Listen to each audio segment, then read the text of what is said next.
इसमें हम उत्तर प्रदेश की मृदा यानी मिट्टी उस पर नज़र डालेंगे। किस तरह की मिट्टी उत्तर प्रदेश में पाई जाती है, किन किन स्थानों पर पाई जाती है।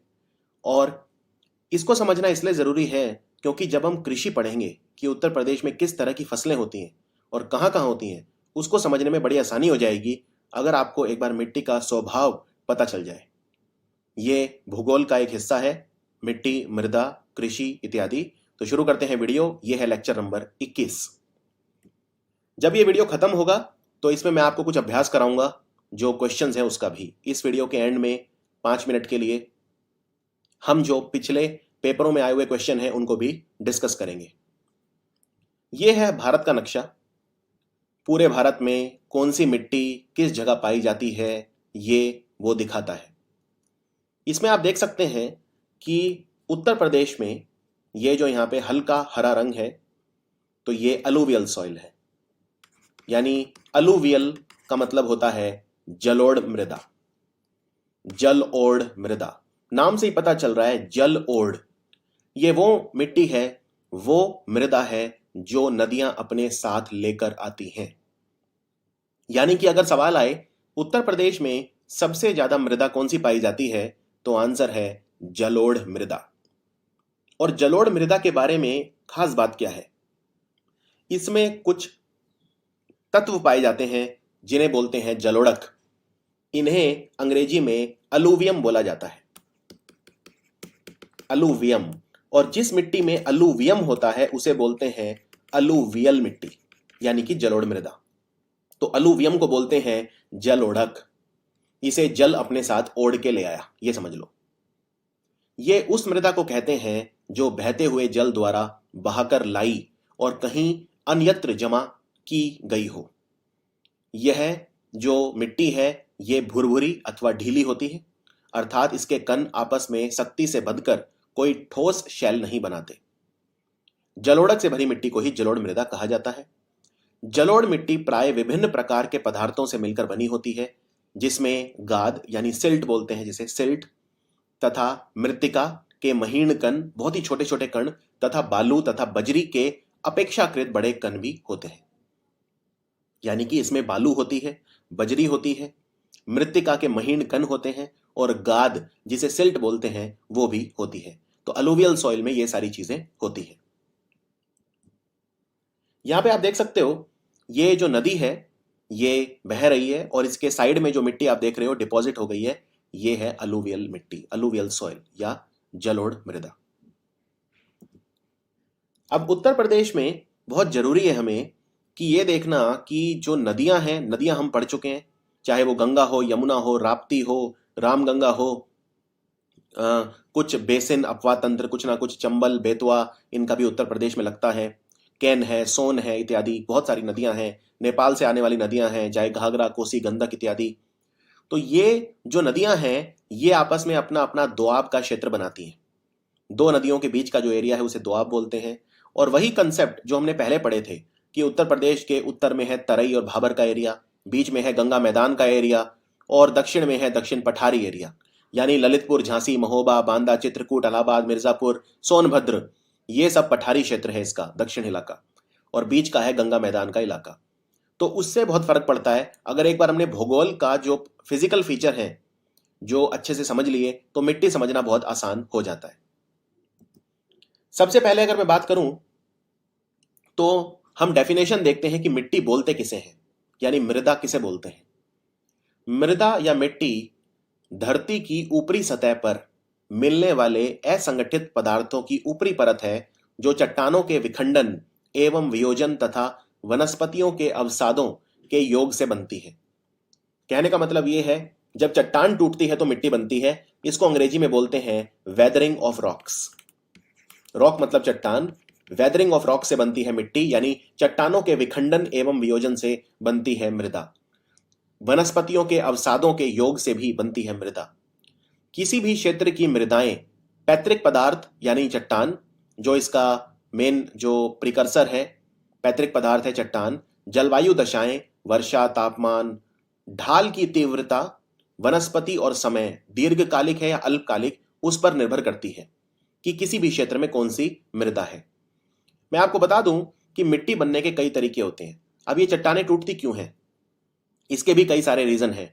कई बार चट्टानों के बीच में छोटे छोटे पौधे उगाते हैं और ये जो पौधे हैं इनकी जड़ें चट्टानों के अंदर ही फैलती रहती हैं, इससे चट्टानें टूट जाती हैं। कई बार जो चट्टानें हैं वो पानी को अवशोषित करती हैं, यानी पानी को एब्जॉर्ब करती हैं। इस वजह से भी चट्टानें धीरे धीरे कमजोर होती जाती हैं और फिर वो मिट्टी बन जाती हैं। कई बार चट्टानें जो हैं वो नदियों से टकराती हैं, इस वजह से भी मिट्टी बन जाती हैं। तो कई सारे कारण हो सकते हैं चट्टानों के टूटने के। कई बार बारिश के गिरने से, कई बार जब तापमान बहुत ज़्यादा होता है, गर्मी से भी चट्टानें टूटती हैं और फिर वो मिट्टी में तब्दील हो जाती हैं। चट्टानों के जो विखंडन और वियोजन हैं उनके अलग अलग कारण पाए जाते हैं। उत्तर प्रदेश की जो मिट्टी है उनको प्रोफेसर वाडिया, प्रोफेसर कृष्णन और प्रोफेसर मुखर्जी के वैज्ञानिक शोध, उनका जो विश्लेषण है उसके आधार पर दो भागों में विभाजित किया जा सकता है। एक तो वो मिट्टी है जो गंगा के विशाल मैदान की नूतन और उपनूतन मिट्टियां हैं, जो नई नई मिट्टी आती रहती है वहां पे। आप जानते हो कि गंगा के मैदान में दो तरह की मिट्टी पाई जाती है, एक तो है खादर और एक है बांगुर। ये हमने पढ़ा था जो लेक्चर नंबर 19 है उसमें, कि खादर और बांगुर जो है वो क्या होता है। और दूसरा जो पठार वाला इलाका है, बुंदेलखंडीय पठार, वहां पे पाई जाती हैं अलग तरह की मिट्टियां जिन्हें बोलते हैं बुंदेलखंडीय मिट्टियां। अब आप पूछेंगे कि आपने दो ही भागों में विभाजित क्यों किया, आपको तो भाबर और तराई वाला जो इलाका है उसको भी तो विभाजित करना चाहिए था।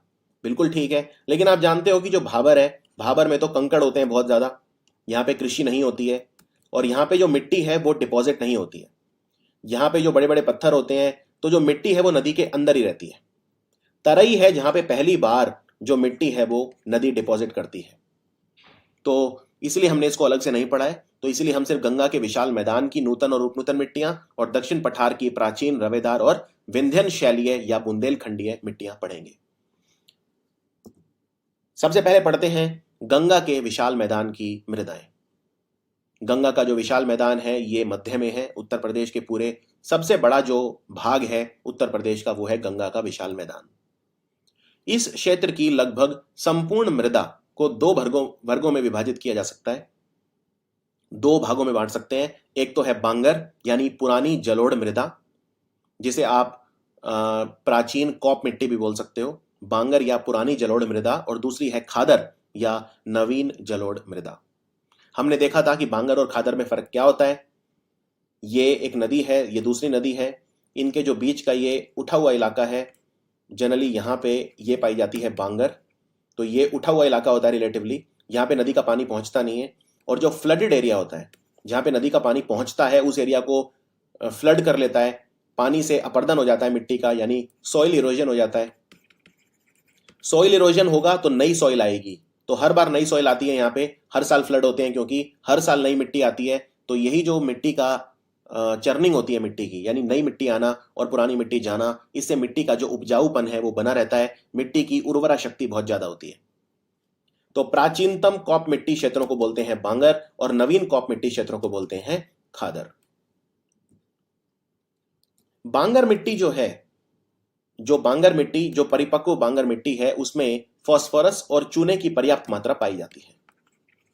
फास्फोरस और लाइम यानी चूना, उसकी पर्याप्त मात्रा पाई जाती है। लेकिन इस मिट्टी में नाइट्रोजन, पोटाश, जीवांश आदि पदार्थों की कमी पाई जाती है। इसीलिए अगर बांगर मिट्टी में आपको कृषि करनी है तो आपको नाइट्रोजन डालना पड़ेगा, यानी नाइट्रोजनस फर्टिलाइजर आपको डालना पड़ेगा, क्योंकि उतनी उपजाऊ नहीं है ये मिट्टी जितनी खादर होती है। बांगर मिट्टी को दोमट, मटियार, बुलई दोमट, भूंड या पुरातन कॉप मिट्टी के नाम से भी जाना जाता है। यह आपके एमसीक्यू के लिए है। बांगर मिट्टी के क्या नाम है? दोमट, मटियार, बुलई दोमट, भूंड या पुरातन कॉप मिट्टी। उत्तर प्रदेश के जो पूर्वी भाग है उत्तर प्रदेश का, गोरखपुर, बलिया, ये वाला जो इलाका है, इसमें बांगर मिट्टी को उपरहार मिट्टी भी कहा जाता है। उपरहार मिट्टी पूर्वी भाग में, पूर्वी उत्तर प्रदेश में। खादर मिट्टी नदियों के बाढ़ वाले मैदानों में पाई जाती है। यह सबसे इंपॉर्टेंट डिफरेंस है बांगर और खादर में। खादर मिट्टी नदियों के बाढ़ वाले मैदानों में पाई जाती है। खादर मिट्टी हल्के रंग वाली, छिद्र युक्त तथा महीन कणों वाली होती है। छिद्र युक्त होती है, महीन कणों वाली होती है। खादर मिट्टी बांगर की अपेक्षा अधिक उर्वरा शक्ति वाली होती है, ज्यादा उपजाऊ भी होती है। खादर मिट्टी की जो उर्वरा शक्ति है वो ज्यादा होती है बांगर की अपेक्षा। खादर मिट्टी में सामान्यतः चूना, पोटाश, मैग्नीशियम तथा जीवांशों की अधिकता पाई जाती है, जबकि नाइट्रोजन, फास्फोरस एवं ह्यूमस पदार्थों की कमी पाई जाती है। यानी कि चाहे वो बांगर वाली मिट्टी हो चाहे वो खादर वाली मिट्टी हो, दोनों में नाइट्रोजन उतना ज्यादा नहीं मिलता, दोनों में नाइट्रोजन उतना ज्यादा नहीं पाया जाता। और बांगर जो मिट्टी है वो फास्फोरस में रिच होती है, फास्फोरस इसमें काफी है, लेकिन खादर मिट्टी में फास्फोरस भी कम होता है। खादर मिट्टी को नूतन काप, बलुआ मिट्टी, सिल्ट बलुआ, मटियार दोमट आदि नामों से जाना जाता है। हमने देखा था कि जो भाभर का इलाका है, जो सबसे पहले होता है, जहां पे कंकड़ीले पत्थर होते हैं, बोल्डर होते हैं बड़े बड़े, तो वो जो भाभर मिट्टी है वो पर्वत पदीय क्षेत्र है। जब शिवालिक की ढलान शुरू होती है तो आता है भाभर, जहां मिट्टी में बड़े बड़े पत्थर होते हैं और मिट्टी की जो सतह है वो पहली बार बनती है तराई में। सो भाभर पर्वत पदीय क्षेत्र है। यहां की मिट्टी मोटी बालुओं तथा कंकड़ और पत्थरों से निर्मित बहुत ही छिछली है। इस क्षेत्र में नदियां लुप्त हो जाती हैं। भाभर के समानांतर निचले भाग में तराई क्षेत्र विस्तारित है। यहां की मृदा उपजाऊ है, नम है, दलदली और समतल है। इसके क्या कारण है? क्योंकि जो ऊपर से नदियां जब आती हैं तो मिट्टी तराई में बिछाना शुरू कर देती हैं और फिर गंगा के मैदान में बिछाती हैं। यानी तराई क्षेत्र की जो मिट्टी है वो उपजाऊ है क्योंकि नदियां लेके आई हैं अपने साथ, नम है, दलदली है। नम और दलदली क्यों है? इसके दो कारण हैं। एक तो नदी होने की वजह से, नदियां लेके आई हैं तो नदियों की मिट्टी गीली होगी यानी नम और दलदली होगी, और दूसरा तराई क्षेत्र में जो बारिश है, जो वर्षा है, वो बहुत ही ज्यादा होती है। उत्तर प्रदेश की सबसे ज्यादा वर्षा तराई क्षेत्र में होती है। इस वजह से भी मिट्टी नम दलदली होती है, पानी की मात्रा प्रचुर होती है और मिट्टी समतल भी होती है क्योंकि बड़े बड़े पत्थर उसमें नहीं होते। इस मृदा में गन्ना एवं धान की अच्छी पैदावार होती है। गन्ने में जो भारत में उत्तर प्रदेश नंबर 1 है गन्ना उत्पादन में, शुगर केन प्रोडक्शन में, और चावल में नंबर 2 है पश्चिम बंगाल के बाद। एक बात आपको और बता दूं, भारत की सरकार ने यह निर्णय लिया है कि इंटरनेशनल राइस रिसर्च इंस्टीट्यूट यानी IRRI, south Asia regional centre, ये वाराणसी के राष्ट्रीय बीज अनुसंधान एवं प्रशिक्षण संस्थान यानी national seed research and training centre में बनाया जाएगा।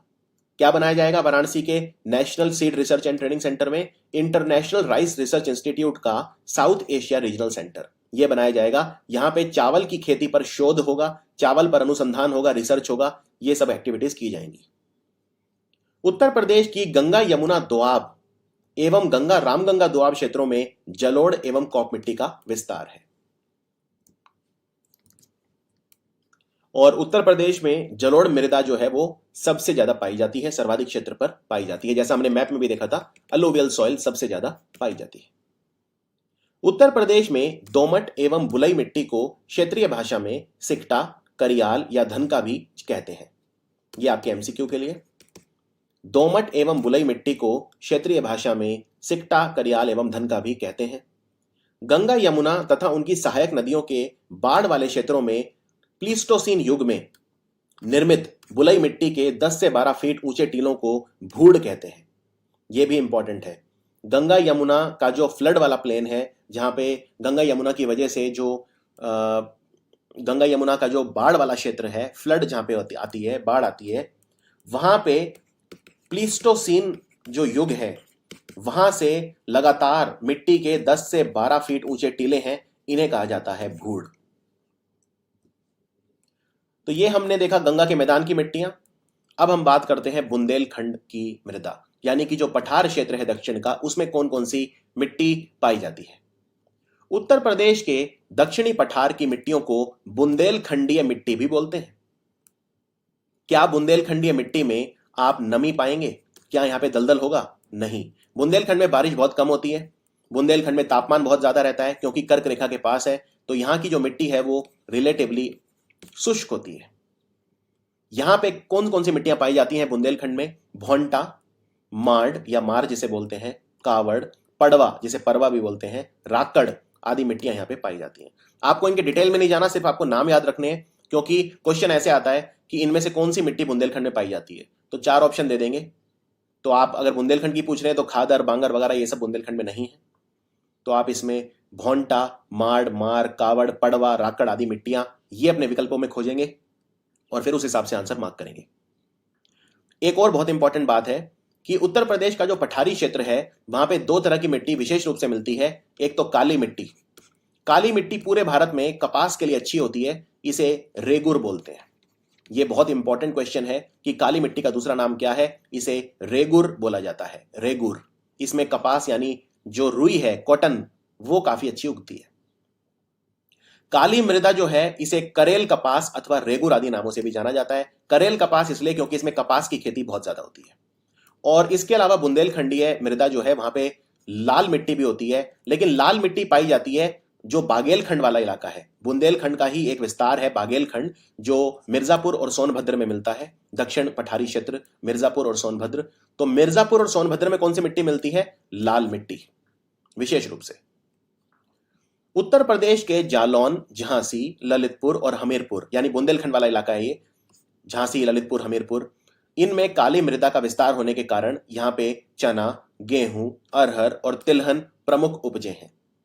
यानी उत्तर प्रदेश में चना, अरहर, गेहूं वगैरह कहां पाया जाता है? ये बुंदेलखंड के इलाकों में पाया जाता है। यहाँ की प्रमुख फसलें हैं ये, काली मिट्टी होने के कारण, जिनमें चना, गेहूं, अरहर और तिलहन काफी अच्छे उगते हैं।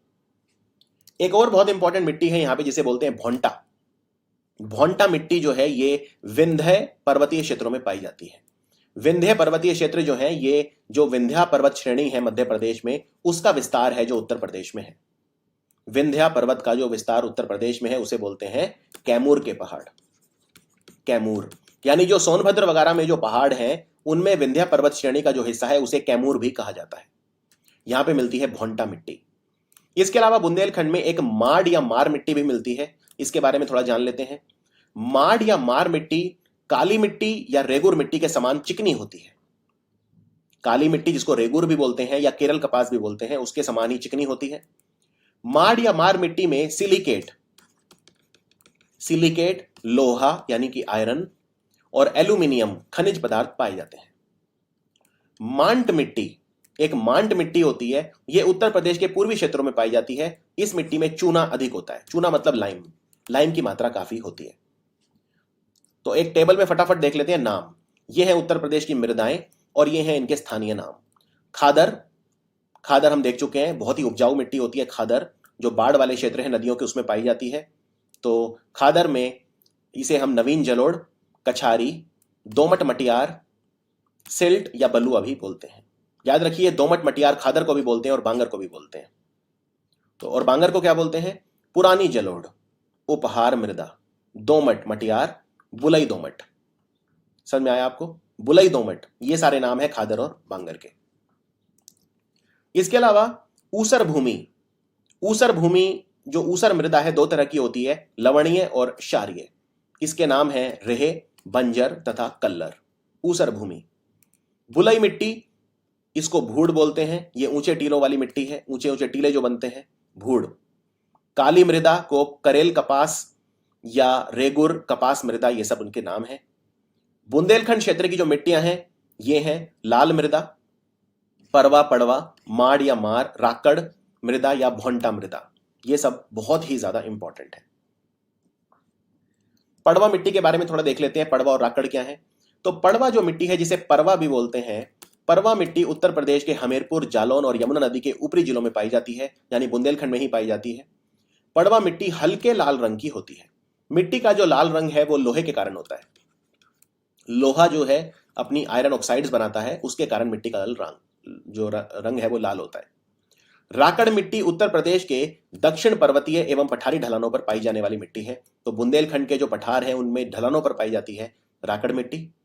लाल मिट्टी उत्तर प्रदेश के मिर्जापुर और सोनभद्र जिलों में पाई जाती है। ये बहुत ज्यादा इंपॉर्टेंट है। लाल मिट्टी कहां पाई जाती है उत्तर प्रदेश में? मिर्जापुर और सोनभद्र, जो बागेलखंड का इलाका है वहां पे। लाल मिट्टी का निर्माण बालूमय लाल शैलों के अपक्षय से हुआ है। लाल शैलों के अपक्षय से हुआ है। लाल मिट्टी का विस्तार बेतवा एवं धसान नदियों के जल पलावित क्षेत्रों में भी पाया जाता है। लाल मिट्टी में गेहूं, चना, दाल आदि फसलें उगाई जाती हैं। लाल मिट्टी में नाइट्रोजन, जीवांश, फास्फोरस एवं चूना खनिजों की कमी पाई जाती है। मैं रिपीट करता हूं, लाल मिट्टी में नाइट्रोजन, जीवांश, फास्फोरस और चूना खनिजों की कमी पाई जाती है। अब एक बार थोड़ा सा देख लेते हैं ऊसर, जिसको हम रेह मिट्टी भी बोलते हैं। उत्तर प्रदेश के जो इलाके हैं जैसे अलीगढ़, मैनपुरी, कानपुर, सीतापुर, उन्नाव, एटा, इरावा, रायबरेली और लखनऊ, इन जिलों में पाई जाती है ऊसर एवं रेह मिट्टी। ये दो तरह की होती है, एक तो होती है लवणीय। तो लवणीय जो ऊसर मृदा है इसका पीएच मान 8.5 से कम होता है, और इसके जो लवण हैं वो कैल्शियम, सोडियम और पोटेशियम के बने होते हैं। इसकी वजह से भूमि के ऊपर सफेद रंग की परत मिट्टी के ऊपर देखी जा सकती है। और ये जो लवणीय ऊसर मृदा है इसमें लवण किसके बने होते हैं? कैल्शियम के, सोडियम के और पोटेशियम के। इसकी वजह से कैल्शियम, सोडियम और पोटेशियम की वजह से मिट्टी के ऊपर सफेद रंग की परत देखी जा सकती है। इन मृदा का जो पीएच है वो 8.5 से कम होता है। दूसरी है रेहयुक्त क्षारीय। क्षारीय मतलब क्या होता है? अगर पीएच मान 7 से ज्यादा है तो उसे बोलते हैं बेसिक यानी कि क्षार। अगर पीएच 7 से कम है पीएच मान तो उसे बोलते हैं अम्लीय यानी कि एसिडिक। तो रेहयुक्त क्षारीय ये मिट्टी जो है ये अल्कलाइन मिट्टी होती है, या बेसिक मिट्टी भी बोलते हैं इसे, अल्कलाइन मिट्टी। ये वाली जो मिट्टी है इसका पीएच मान 8.5 से ज्यादा होता है, और ये मृदा जो है इसमें सोडियम की मात्रा होने के कारण काले रंग की प्रतीत होती है। बंजर और मांट नामक जो मिट्टी है उत्तर प्रदेश के गोरखपुर, बस्ती, महाराजगंज, कुशीनगर यानी पूर्वी उत्तर प्रदेश, सिद्धार्थनगर एवं गोंडा जिलों में पाई जाती है। गोरखपुर, महाराजगंज, बस्ती, कुशीनगर, सिद्धार्थनगर और गोंडा जिलों में पाई जाती है बंजर तथा मांट नामक मृदा। बंजर मिट्टी चिकनी और बुलई चिकनी दोनों प्रकार की होती है, और इसमें अपेक्षाकृत चूना की मात्रा कम होती है। इसके अलावा जल प्लावित नदी के किनारे पाई जाने वाली मिट्टी को उत्तर प्रदेश में डूहू के नाम से जाना जाता है। यह अच्छे से याद कर लो, जल प्लावित नदी के किनारे पाई जाने वाली मिट्टी को उत्तर प्रदेश में डूहू के नाम से जाना जाता है। उत्तर प्रदेश के उत्तर पूर्व में स्थित कुशीनगर जिले की मिट्टी को स्थानीय भाषा में भाट कहा जाता है। यह बहुत इंपॉर्टेंट क्वेश्चन है, क्योंकि पूरे उत्तर प्रदेश में सिर्फ एक जिला है कुशीनगर जहां पे मिलती है भाट मिट्टी। कुशीनगर का 60% जो इलाका है वो भाट मिट्टी से ढका है। भाट मिट्टी में मोटे अनाज वाली फसलें उगाई जाती हैं। इसके अलावा जो टर्शियरी मिट्टी है, टर्शियरी मिट्टी ये उत्तर प्रदेश में शिवालिक पहाड़ियों क्षेत्रों में पाई जाती है। यह मिट्टी चाय की खेती के लिए उपयुक्त है। आप जानते हो चाय जो है वो पहाड़ों की ढलानों पे उगाई जाती है। चाय को चाहिए पानी, लेकिन वो पानी ठहरना नहीं चाहिए चावल और गन्ने की तरह, वो पानी सिर्फ छू के निकल जाना चाहिए। तो चाय की खेती के लिए उपयुक्त कौन सी मिट्टी है? टर्शियरी मिट्टी। उत्तर प्रदेश के उत्तर पश्चिम भाग की अगर बात करें, उत्तर और पश्चिम यानी सहारनपुर वाला जो एरिया है, बिजनौर, सहारनपुर वगैरह, वहां की मिट्टी में फॉस्फेट खनिज की कमी पाई जाती है। और उत्तर प्रदेश में जौनपुर, आजमगढ़ और मऊ जनपदों की मृदा में पोटैश की कमी पाई जाती है। भारत में केवल कुशीनगर ऐसा जनपद है जहां अपने खास गुणों के लिए पाई जाने वाली भाट मिट्टी पाई जाती है। 60% से भी ज्यादा इलाका है जहां पे कुशीनगर में भाट मिट्टी पाई जाती है। यह मिट्टी इतनी उपजाऊ होती है कि सेब और अंगूर के अलावा इसमें सारी सामग्रियां, सारे खाद्य उगाए जा सकते हैं। वैसे तो कुशीनगर जनपद में बलुई दोमट, मटियार दोमट मिट्टियां भी पाई जाती हैं, लेकिन सर्वाधिक क्षेत्रफल भाट जमीन का है, भाट मिट्टी का है। मिट्टी के अंदर पाए जाने वाले भौतिक गुणों, मिट्टी की संरचना, चिपकने का गुण और जल धारण की क्षमता प्रचुर मात्रा में इसमें पाई जाती है। सभी 17 पोषक तत्व इस मिट्टी में पाए जाते हैं। बहुत ही ज्यादा उपजाऊ मिट्टी है ये भाट मिट्टी कुशीनगर की। इस मिट्टी की एक और खूबी है कि पोटैश की मात्रा इसमें सबसे अधिक होती है। पोटैश की मात्रा सबसे ज्यादा होती है भाट मिट्टी जो कुशीनगर में पाई जाती है। गन्ना, केला और दलहनी फसलों के लिए यह मिट्टी काफी लाभप्रद है। अब बात करते हैं मृदा अपर्दन की, यानी मिट्टी को जब पानी, हवा ये सब उड़ा ले जाते हैं अपने साथ, जब अपने साथ ले जाते हैं तो उसे बोलते हैं सॉइल इरोजन यानी मृदा अपर्दन। तो मृदा अपर्दन किस तरह का हो सकता है? ये देखिए, ये है शीट इरोजन, जिसे हम परत अपर्दन भी बोलते हैं। इसमें मिट्टी की जो ऊपरी उपजाऊ सतह है वो नदी अपने साथ ले गई है, इस वजह से मिट्टी कम उपजाऊ हो गई है। ये जो है ये बहुत इंपॉर्टेंट है, इसे बोलते हैं गली इरोजन। गली इरोजन, इसमें पूरे गड्ढे बन गए हैं। गली मतलब होता है गड्ढा। तो इतनी ज्यादा इसमें मिट्टी का नुकसान हुआ है कि पूरा मतलब एकदम पानी जो है बहता हुआ उसने एक गड्ढा बना दिया है लगातार। तो ये है गली इरोजन। मृदा अपरदन क्या है? जल बहाव अथवा वायु के वेग अथवा हिम के पिघलने से एक स्थान की मिट्टी का दूसरे स्थान पर चला जाना मृदा अपरदन कहलाता है। उत्तर प्रदेश में वायु अपरदन प्रदेश के पश्चिमी क्षेत्रों में एवं जलीय अपरदन पूर्वी तथा दक्षिणी क्षेत्रों में अधिक होता है। चंबल नदी अधिग्रहण क्षेत्र में अवनालिका अपरदन मैंने दिखाया है, यह है अवनालिका अपरदन, जिसे हम गली अपरदन भी बोलते हैं, गली इरोजन बोलते हैं। तो उत्तर प्रदेश में अवनालिका अपरदन कहां मिलता है? यह मिलता है इटावा जिले में सबसे ज्यादा। अवनालिका अपरदन से इटावा जिला विशेष रूप से प्रभावित है। यह बहुत इंपॉर्टेंट क्वेश्चन है। इसके कारण ही आगरा, इटावा और जालौन जिलों में बीहड़ पाए जाते हैं। बीहड़ जो है, इनके फोटो में दिखाऊंगा आपको। बीहड़ कुछ नहीं होता, बड़े बड़े टीले बन जाते हैं, क्योंकि बीच का जो इलाका है उनका वो अपरदन हो गया है, वो चला गया है, गली इरोजन उसमें हो गया है, तो जो बचा वो बीहड़ बन जाता है। उत्तर प्रदेश के पश्चिमी क्षेत्र में अवनालिका अपरदन, दक्षिणी क्षेत्र में रिल अपरदन यानी रिल इरोजन तथा पूर्वी एवं उत्तरी क्षेत्र में परत अपरदन जिसे बोलते हैं शीट इरोजन विशेष रूप से प्रभावी हैं। उत्तर प्रदेश में मृदा अपरदन के मुख्य कारण मानसून वर्षा की प्रकृति, उसकी तीव्रता, वनों का अभाव तथा ढाल की तीव्रता है। आप जानते हैं उत्तर प्रदेश में जो ढलान है वो बहुत इंपॉर्टेंट है नदियों के बहाव के लिए भी, और जो दक्षिण का इलाका है, पठार वाला इलाका, उसकी ढलान दक्षिण से उत्तर की तरफ है, और जो मैदान वाला इलाका है उसकी ढाल कहां से है? उसकी ढाल उत्तर पश्चिम से दक्षिण पूर्व की तरफ है। ये बीहड़ है, ये बीहड़ होते हैं, ये इस तरह रेत के टीले बन जाते हैं बड़े बड़े, और ये इसलिए बनते हैं क्योंकि इनकी जो बारिश की जो पानी है या जो ढलान में जब नदियां बहती हैं तो उससे ये मिट्टी इस तरह से डिपॉजिट हो जाती है और एक जगह की मिट्टी दूसरी जगह पे जाके डिपॉजिट हो जाती है। इनको बोलते हैं बीहड़। ये आगरा, इटावा वगैरह में पाए जाते हैं। इसके अलावा उत्तर प्रदेश में मरुस्थलीय मृदा भी पाई जाती है। मरुस्थलीय मृदा मतलब जो डेजर्ट सॉइल होती है, ये मेनली राजस्थान, पंजाब, हरियाणा के शुष्क इलाकों में मिलती है, लेकिन उत्तर प्रदेश में भी जो पश्चिम उत्तर प्रदेश है जहां पे बारिश बहुत कम होती है वहां पे पाई जाती है। विशेष रूप से यह आगरा, मथुरा इत्यादि में पाई जाती है। शुष्कता एवं भीषण ताप के कारण चट्टाने बालू के कणों में विखंडित हो जाती हैं। इनमें मोटे अनाज उगाए जाते हैं मरुस्थलीय मृदा में। इसमें लवण और फास्फोरस अधिक मात्रा में पाए जाते हैं, लेकिन नाइट्रोजन और जीवांश का अभाव देखा जाता है। यानी इसमें लवण और फास्फोरस अधिक है लेकिन नाइट्रोजन और जीवांश का अभाव है। यानी उत्तर प्रदेश में हर जगह जो मिट्टी है उसमें नाइट्रोजन का अभाव देखा जाता है। वायु अपरदन की बात करते हैं तो वायु अपरदन से सबसे ज्यादा प्रभावित कौन सा इलाका है? मथुरा और आगरा। वायु अपरदन यानी एयर की वजह से जो इरोजन होता है, सॉइल इरोजन बाय एयर। जलीय अपरदन से उत्तर प्रदेश का सर्वाधिक प्रभावित क्षेत्र है हिमालय का तराई। जलीय अपरदन क्योंकि यहां पे बारिश का पानी बहुत ज्यादा है, बारिश सबसे ज्यादा यहां होती है, इसलिए जलीय अपरदन देखा जाता है। उत्तर प्रदेश के अलीगढ़, मैनपुरी, कानपुर, उन्नाव, एटा, इटावा, रायबरेली, सुल्तानपुर, प्रतापगढ़, जौनपुर और इलाहाबाद जिलों में अधिक सिंचाई एवं उर्वरकों के इस्तेमाल से लगभग 10% भूमि ऊसर हो चुकी है। उर्वरकों का अधिक इस्तेमाल आप करते हो तो भूमि बंजर हो जाती है। उत्तर प्रदेश के पश्चिमी एवं दक्षिण क्षेत्रों में लवणीय तथा क्षारीय मृदा पाई जाती है, जबकि पूर्वी क्षेत्रों में अम्लीय मृदा पाई जाती है।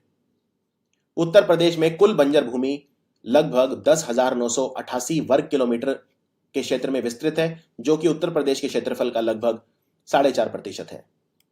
सर्वाधिक बंजर भूमि राजस्थान राज्य में और सबसे कम बंजर भूमि भारत में गोवा राज्य में पाई जाती है। चलिए अब कुछ प्रश्नों का अभ्यास करते हैं।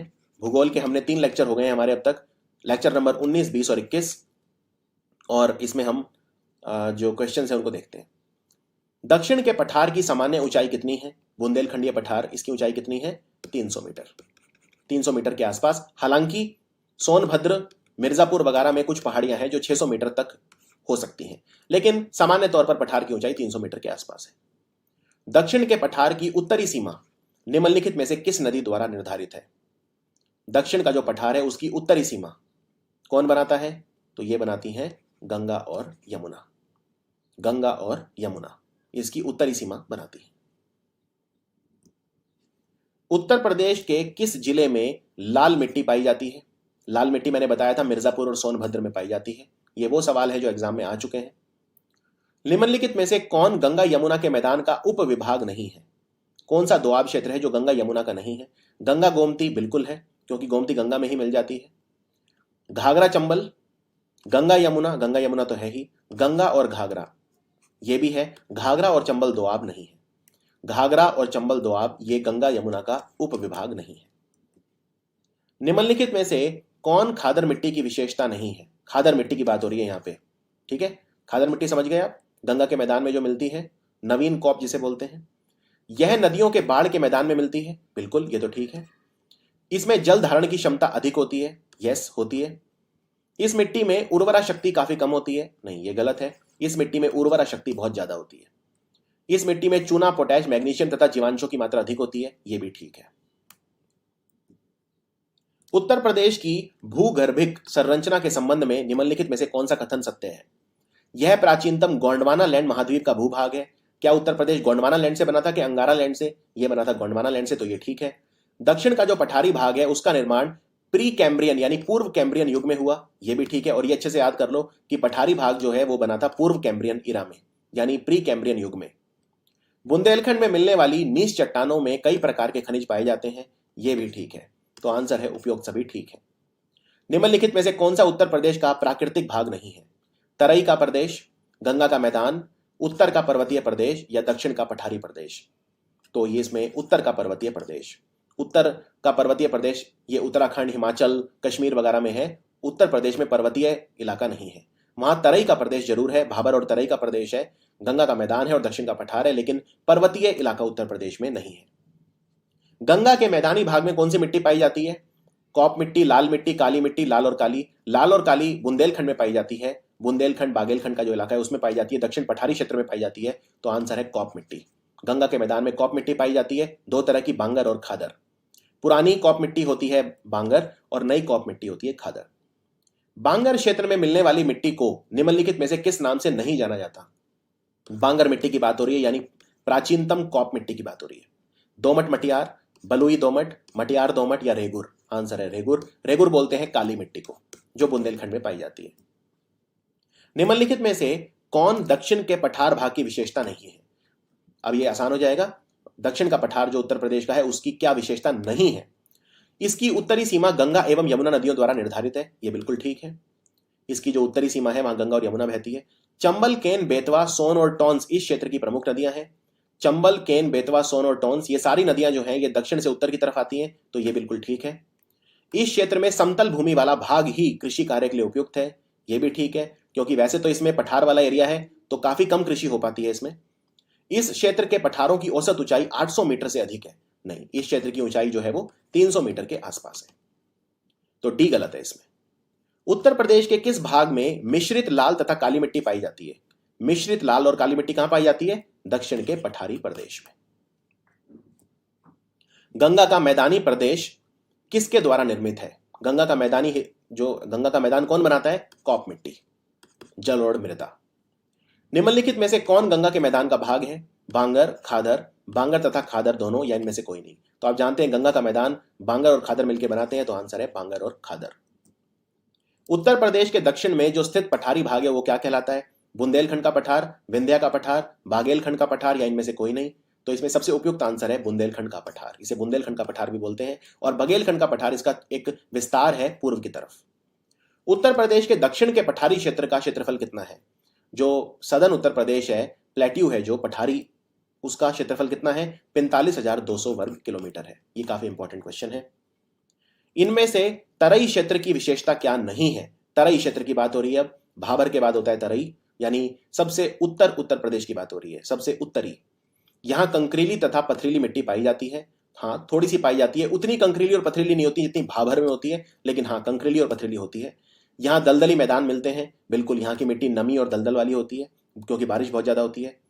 यहाँ धान और गन्ने की खेती होती है, बिल्कुल, धान और गन्ने की खेती बहुत ज्यादा है। यहाँ वर्षा काफी कम होती है, नहीं, तराई में तो उत्तर प्रदेश में सबसे ज्यादा वर्षा होती है, तो आंसर है डी, जो गलत है। जो भाबर का क्षेत्र है, भाबर, उसके समानांतर संकीर्ण पट्टी के रूप में फैले समतल, नम एवं दलदली मैदान को क्या कहते हैं? समझिए बात को। एक पट्टी के रूप में कौन सा एरिया है उत्तर प्रदेश में?